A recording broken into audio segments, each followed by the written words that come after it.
Vamos a mirar un poco el tema de la evaluación hidrogeológica y modelo matemático hidrogeológico para el área del programa sísmico PEGITA 3D 2013. Esta presentación que traemos hoy básicamente hace parte de la presentación oficial, llamémoslo así, o la presentación que le hicimos a CEPCOLSA.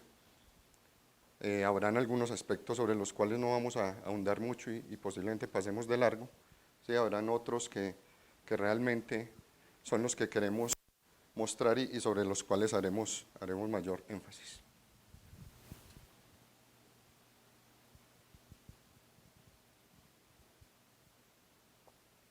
Los objetivos. Antes de mirar los objetivos, yo creo que sería bueno mirar cómo surgió el proyecto, o sea, qué pasó para que arrancáramos con esto. ¿Sí? Entonces, básicamente, en CEPCOLSA, el doctor Hermes Garzón y en su momento el doctor Gustavo Londoño, aquí presente también, por la inquietud que tenían con su programa sísmico PEGITA 3D y con las inquietudes que mostraban la comunidad en el área,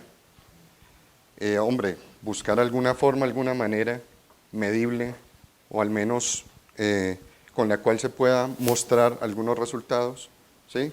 Y saber si de alguna forma el programa sísmico que se estaba llevando a cabo podía en algún momento estar afectando las aguas subterráneas que se tenían en el sector, ¿sí?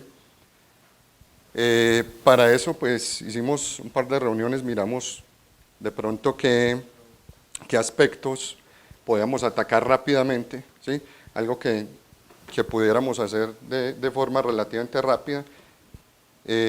Surgió la idea de hacer una red de piezómetros, no muy grande, ¿sí? Pero que nos permitiera trabajar al menos en los primeros niveles acuíferos que se encontraban en el área, ¿sí?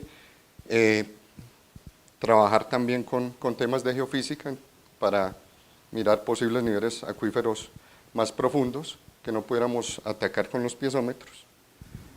Para eso trabajamos con tomografías geoeléctricas y finalmente alimentar un modelo matemático hidrogeológico para la zona, ¿sí? Que también lo elaboramos en ese momento.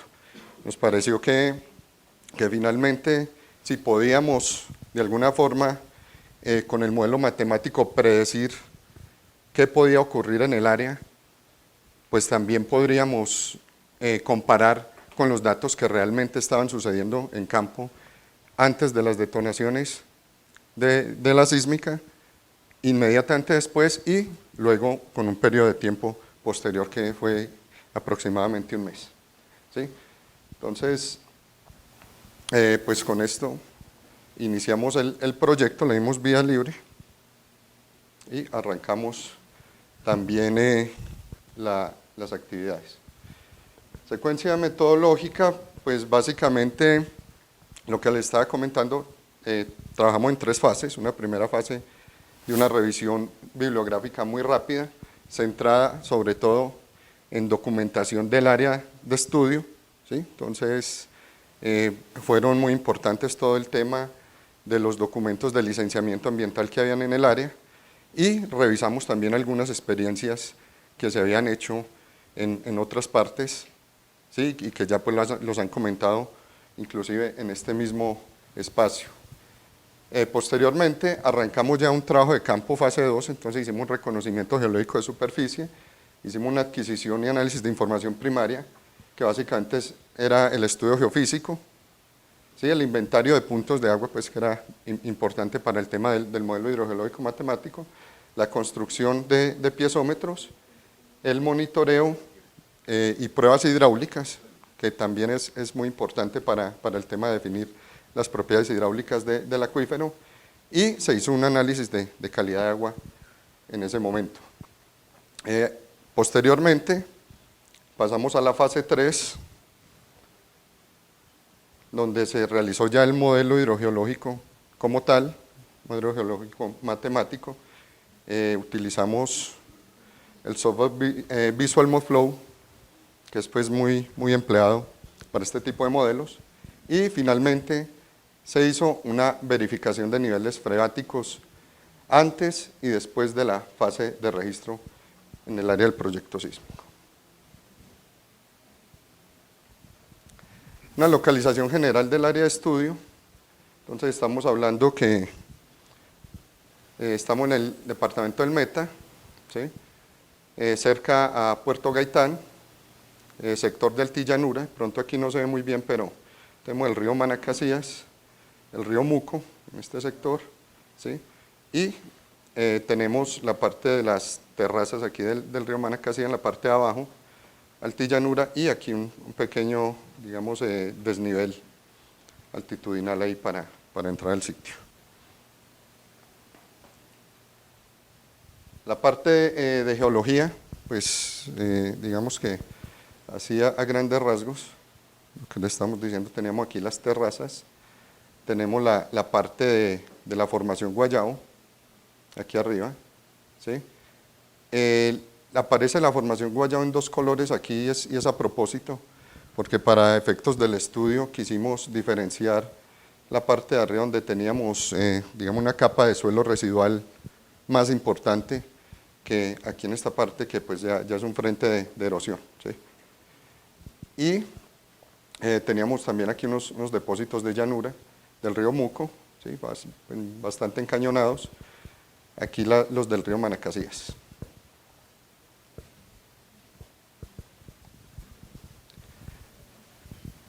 Se realizó el inventario de puntos de agua subterránea, se identificaron 50 puntos, 18 eran pozos de agua que existían en el área, 22 manantiales, ¿sí? Y ubicamos aquí en esta misma figura los 10 piezómetros que se construyeron, que aquí aparecen en verde, ¿sí? Entonces, hay algo ahí para resaltar importante, el tema de los manantiales, ¿sí? Si vemos aquí, esta es toda la cara de la altillanura ya, donde empieza a descender hacia la llanura del Manacasías, pues como era de esperarse y se concentraba la mayor cantidad de manantiales y punto de agua, los pozos de la comunidad, pues aquí en estos sectores, ¿sí? En verde los piezómetros, en verde tenemos el área del programa sísmico que queríamos evaluar, y en rojo un área para nuestro modelo hidrogeológico, ¿sí? Que definimos en ese momento.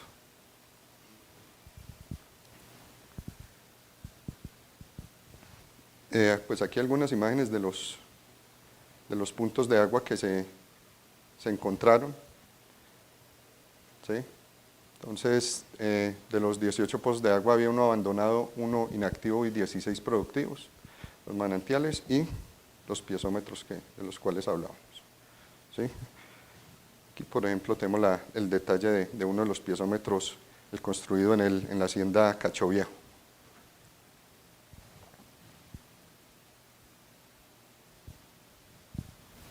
Entramos posteriormente ya al tema de exploración geofísica del subsuelo. Queríamos pues identificar las características del subsuelo y sobre todo presencia de agua que pudiéramos tener ahí, ¿sí? Aquí pues tenemos, digamos, un ejemplo de dos de las tomografías que se hicieron, realmente fueron 15 que distribuimos en toda la zona. La profundidad de exploración de estas líneas fueron de aproximadamente 60 metros, ¿sí? 400 metros en superficie, normalmente era la apertura que utilizábamos, y efectivamente empezamos a ver una constante. De pronto aquí se alcanza a ver en esta tomografía de abajo, empezamos a ver dos niveles donde las características de resistividad eran inferiores, ¿sí? O eran más bajas que el resto, y que podría uno correlacionarlas o inferir con presencia de algún contenido de agua en esa zona. Sí, aquí en la imagen pues vemos la distribución que hicimos de las líneas para la obtención de información.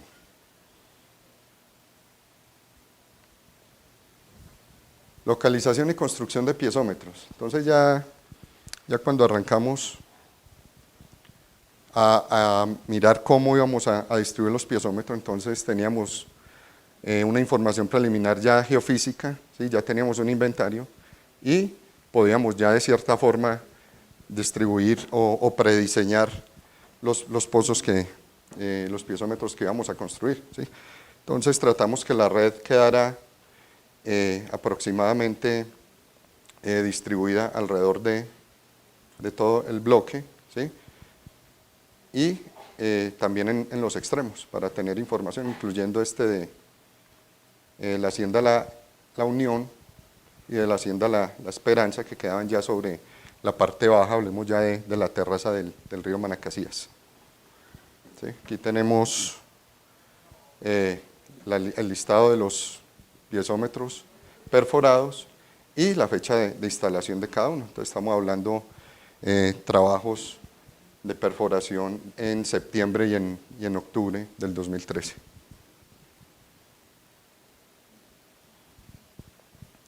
Y aquí pasamos al proceso de construcción como tal. Pues fueron pozos que estuvieron ya después de evaluar la información que teníamos, estuvieron entre los 10 y los 16, 18 metros de profundidad para garantizar que pudiéramos entrar a los niveles freáticos que previamente habíamos identificado con la geofísica.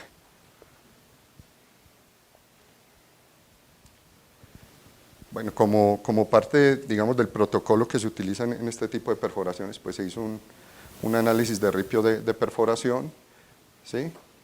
Se hizo la prueba de bombeo, unas pruebas de bombeo hidráulicas en los mismos pozos construidos, también para conocer las características hidráulicas, y un muestreo de calidad de agua para un análisis posterior en laboratorio, ¿sí? Todo pues como parte de la información que requeríamos para alimentar el modelo hidrogeológico.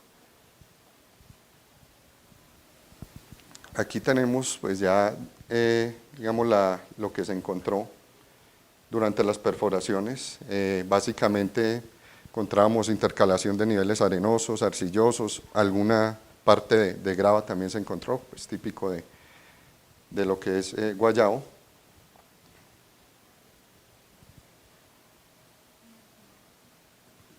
¿Sí? Estos son los registros de los 10 piezómetros efectuados. Entonces, pues digamos que teníamos una buena información y una correlación pues importante ahí. Posteriormente se hicieron otras 5 pruebas de bombeo adicionales a algunos pozos también existentes en la comunidad, y también el de la estación Jaguar de Sepcolce, para tomar información de niveles inferiores hidrogeológicos que pudiéramos tener para información de nuestro modelo, ¿sí? Entonces tuvimos también aquí, los datos fueron tomados con una sonda de nivel, ¿sí? Y digamos, como lo exigen los protocolos, se realizan estos bombeos hasta alcanzar una recuperación de al menos el 90% respecto al nivel estático inicial.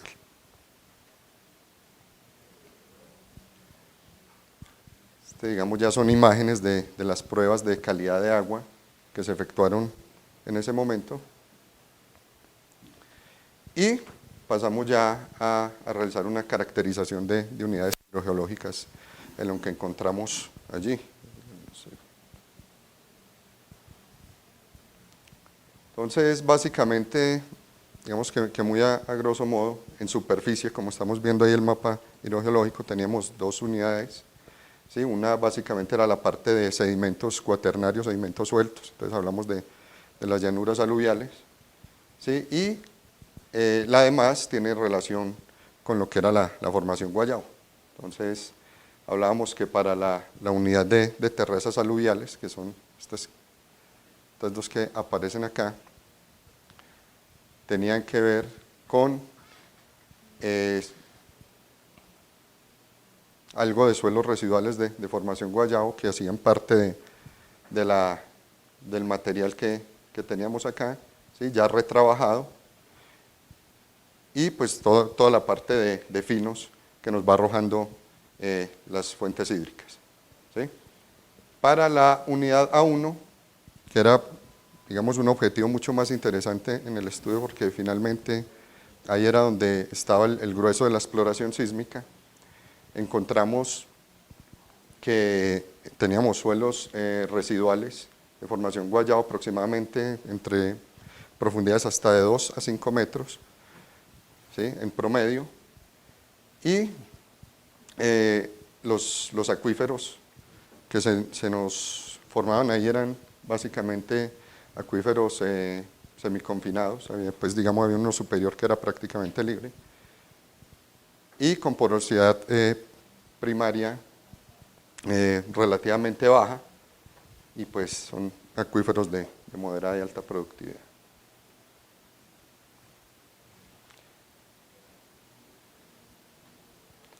Bueno, aquí no, digamos que no tengo la lámina en este momento, más adelante se las voy a mostrar, creo que la debo tener más adelante. En la parte de formación Guayabo encontramos básicamente dos acuíferos, ¿sí? Había un acuífero superficial que la comunidad lo explotaba a través de aljibes en algunos sitios. Tenía profundidades de 0 a 16 metros. ¿Sí? Había aparentemente una capa donde no teníamos digamos, niveles acuíferos como tal importantes.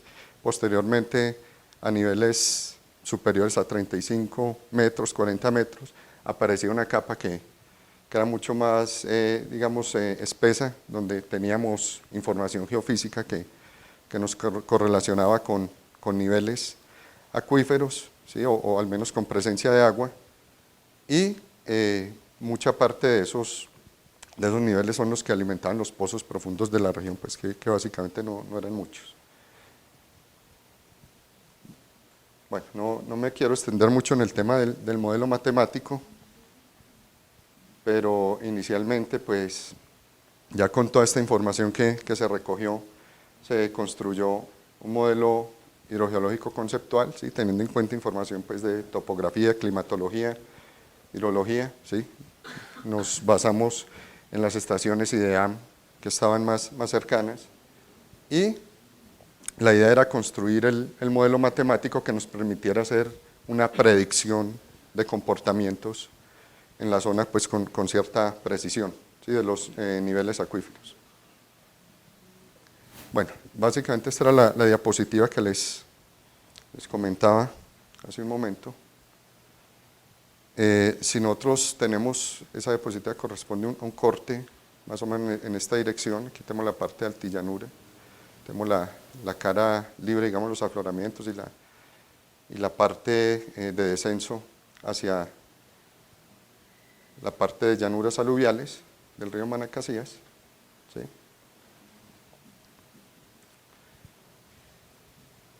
Donde podemos ver alguna de la información geofísica adquirida y ver la correlación de los acuíferos que encontramos, ¿sí? Digamos que en ese sentido fueron muy consistentes las tomografías, la información tomográfica, y también lo que encontramos en los piezómetros.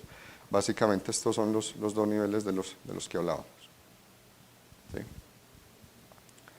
Entonces, para eso, pues, digamos que teníamos unos temas que pues son importantes y son necesarios para la construcción del modelo. Entonces, pues, había que generar unas capas, las cuales modelar, imprimirles unas propiedades hidráulicas que ya las habíamos obtenido a partir de las pruebas hidráulicas que habíamos hecho en los pozos, ¿sí?, hacer unas redes de flujo del modelo numérico, ponerle unas condiciones frontera, entonces hasta dónde van, cuáles son los niveles bases hidrogeológicos del área, que en este caso pues hablamos de los ríos principales, el Muco y el río Manacasías, que se encontró que sí tenían influencia importante en el equilibrio hidrogeológico del área, como era de esperarse, ¿sí? Y finalmente pues se generaron 5 capas para realizar el modelo. Bueno. Entonces ya son algunas salidas del modelo hidrogeológico con las 5 capas ya calibradas, ¿sí? Alguna parte de las propiedades hidráulicas que se realizaron. Entonces, hubo 3 pruebas hidráulicas ejecutadas en pozos de la comunidad, ¿sí? Importante información para también alimentar el modelo. Entonces ya son imágenes de las pruebas de bombeo que se realizaron, ¿sí? Y pues algunos valores de las propiedades hidráulicas que se encontraron, que básicamente pues podemos hablar de unidades que no son realmente de alto rendimiento en cuanto al tema hidrogeológico. ¿Sí? Ya estos empiezan a hacer algunos cortes de salida del modelo, ¿sí? Todos digamos en ese caso estamos hablando de la formación Guayabo.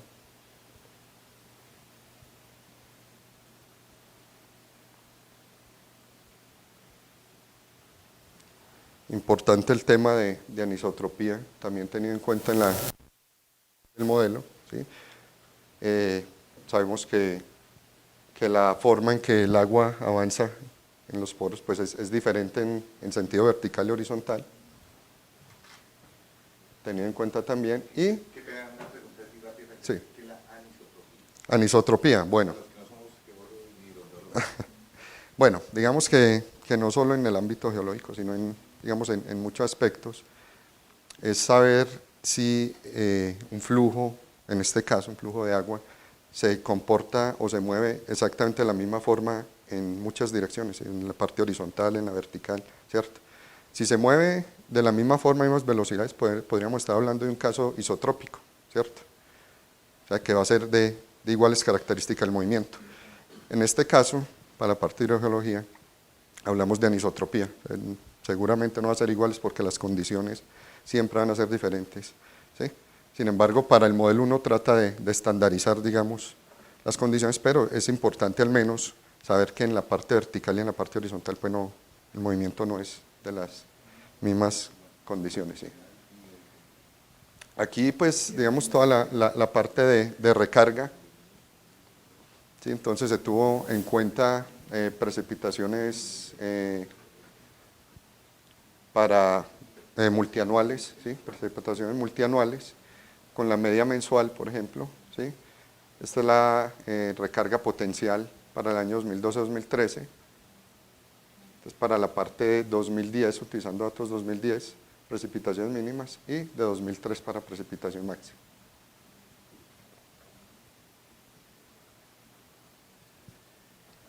Bueno, esto ya es información de la calibración del modelo en estado estacionario, sí, sobre todo mostrar que los datos que estábamos obteniendo en la modelación pues estaban congruentes, ¿sí? Nos estaban, digamos, mostrando una buena tendencia. Esto ya es digamos, una salida del modelo, de las direcciones de flujo que nos están mostrando, y ya nos empezaban a mostrar los niveles base de la zona, sobre todo el río Manacasías, que influye en toda la zona, pero también en algo vemos aquí una influencia del río Muco, ¿sí?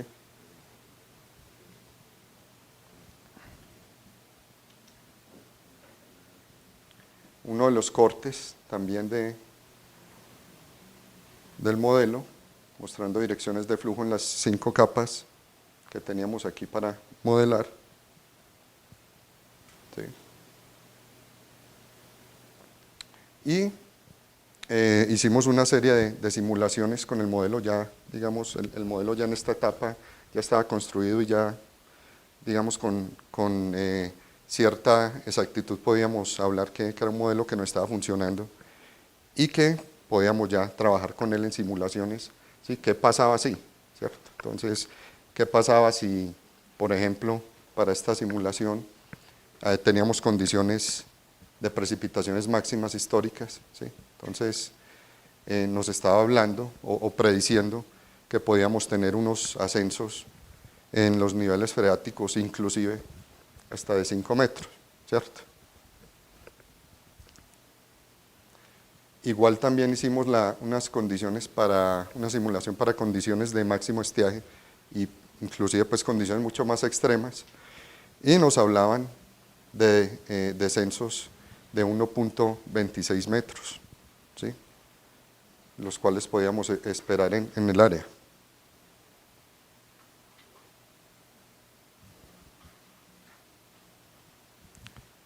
Entonces ya, digamos, con la herramienta de trabajo que era el modelo hidrogeológico, decidimos incursionar o empezar a trabajar con la información de medidas de niveles piezométricos. Antes, inmediatamente después del registro de las perforaciones sísmicas, y una medida adicional un mes después, a ver qué pasaba y qué pasaba con lo que nosotros podíamos esperar según el modelo hidrogeológico. Entonces se hicieron las tres medidas, aquí tenemos de los niveles freáticos, los niveles estáticos que teníamos en ese momento en los piezómetros, ¿sí? Una se llevó a cabo el 10 de octubre, que fue antes de la etapa de registro, la siguiente la hicimos el 29 de octubre, y teníamos una última el 28 de noviembre, ya un mes después de hacer el registro. ¿Sí? Como pueden ver, los niveles freáticos pues estaban someros, realmente someros, y las diferencias máximas en las medidas pues las vemos aquí, ¿sí? Entonces, en general no eran mayores a 1 metro o eran alrededor de 1 metro, ¿sí? Exceptuando esta, que era el Pozo La Esperanza, ¿sí? Corresponde a uno de los pozos que teníamos aquí sobre la terraza aluvial del río Manacasías, y que de cierta forma nos confirmó también o nos reconfirma algo que esperábamos, que era que hubiera en ese momento también un aporte de agua del río hacia la terraza, ¿sí? Entonces,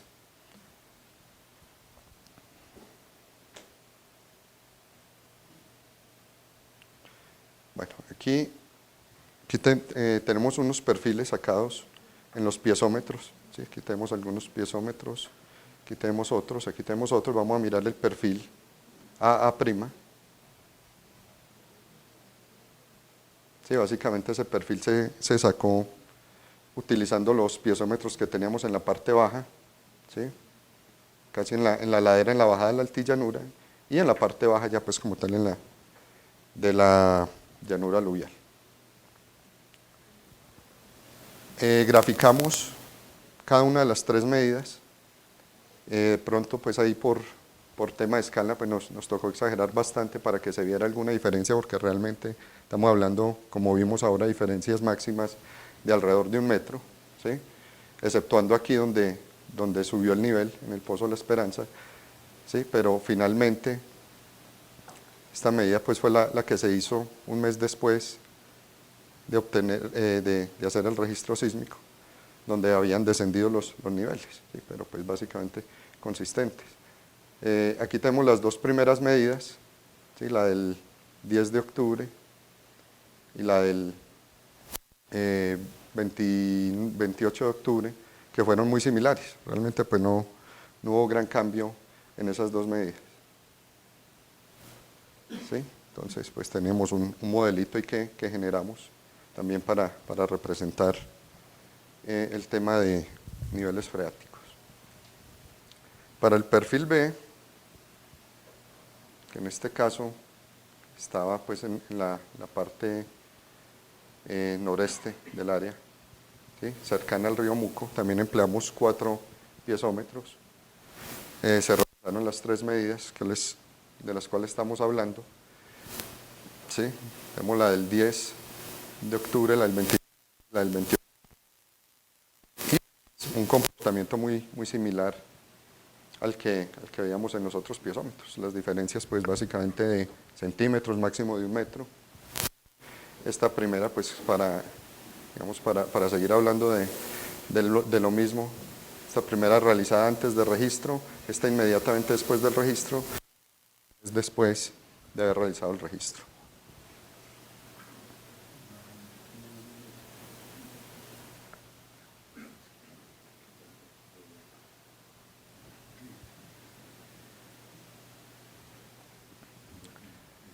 Para el perfil C, entonces ubiquémonos también en el perfil C, ¿sí? Que era cerca a la ribera del río Muco, en la parte de arriba de la altillanura. Utilizamos para fue la medida tomada inicialmente, la del 10 de octubre, la del 29 de octubre y la del 28 de noviembre, ¿sí? Exactamente el mismo comportamiento.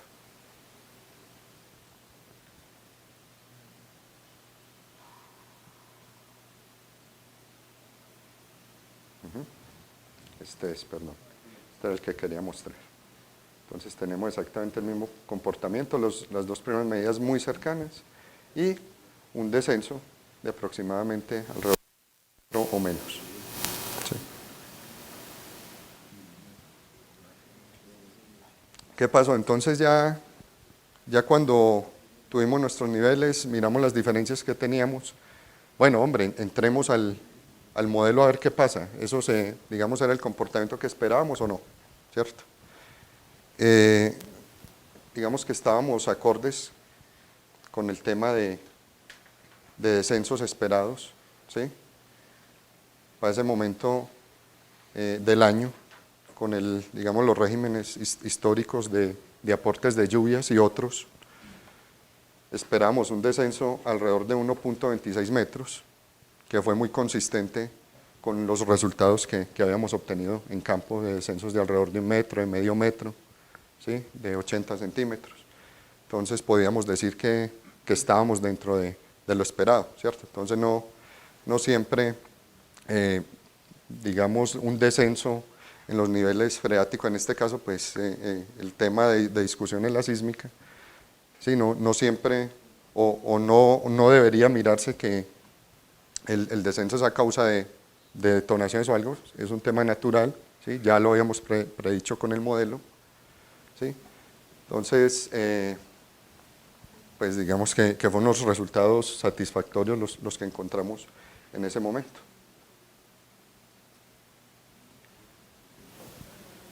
Conclusiones del estudio, ¿sí? Entonces, pues me parece importante leérselas, la caracterización geológica de superficie, ¿sí?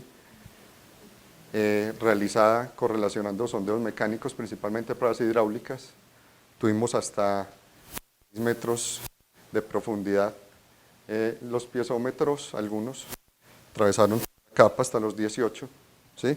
En esa primera capa hidrogeológica, pues como les decía, es el acuífero 1 que aprovecha la comunidad como tal, ¿sí?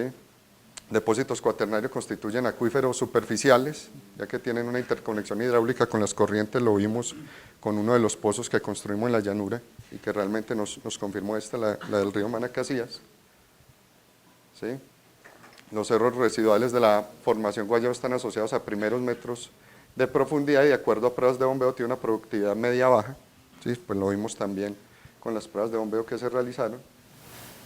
Tenemos observaciones de variación de niveles freáticos en los piezómetros instalados antes y después de los registros sísmicos en el programa sísmico Peguita 3D, ¿sí? Con variaciones de alrededor de 1 metro, como hablábamos, y que consideramos normal ya que corresponde a un periodo que en general es de déficit debido a ciclos de descarga de acuífero, ya que las precipitaciones en el área de estudio para los meses de octubre, noviembre y diciembre, la variación del nivel freático pueden disminuir de 120 milímetros hasta 40. En el área la recarga depende fundamentalmente de la humedad antecedente del suelo. Yo creo pues, que eso es normal en cualquier parte, ¿sí? Y de la precipitación, razón por la cual se evaluó la recarga para un año hidrológico, estableciéndose que el año 2013 presenta valores cercanos a la media multianual de la estación Zapuga, que era la estación más cercana que tenía el IDEAN a la zona de estudio, ¿sí? Independientemente de la condición evaluada, mínima, media y máxima, se establece que el área presenta periodos de déficit para condiciones medias en octubre a mayo, donde el acuífero no presenta recarga, pero sí descarga, ¿sí? Afloramiento de manantiales 22. Entonces, durante el inventario, pues encontramos los manantiales con un buen caudal, ¿sí? Trabajando bien. en plena descarga, y esa condición también la corroboramos una vez se finalizó el proyecto, hicimos un recorrido nuevamente por los manantiales, no presentaba ninguna alteración. ¿Sí? Los ríos influenciaron de manera directa los niveles piezométricos del área, eso también lo encontramos. El área de estudio se encuentra en la parte baja del río Manacasías. Bueno, las variaciones del nivel del río influencian cambios en los niveles piezométricos del área, ¿sí? Los cuales no solo están asociados al entorno climático local, sino de toda la subcuenca. De pronto la conclusión principal del estudio, ¿sí? Básicamente es que no encontramos ninguna injerencia del proyecto sísmico Peguita en el comportamiento del acuífero. ¿Sí? Entonces, eso fue, digamos, la conclusión principal, una herramienta que se le entregó a la compañía operadora también para que pudiera trabajar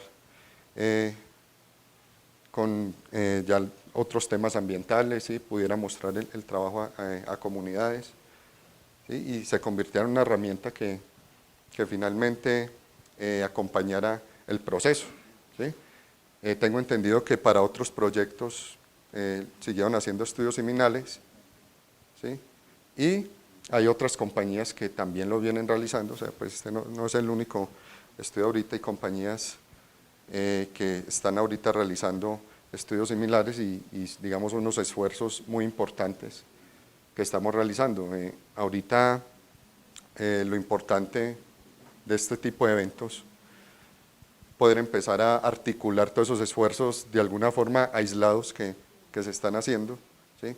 Que demos a conocer este tipo de cosas y que pues esperemos ya más adelante el tema de legislación que salga con respecto a todo esto, pues sea un aporte, un apoyo para que sigamos trabajando en el tema de exploración.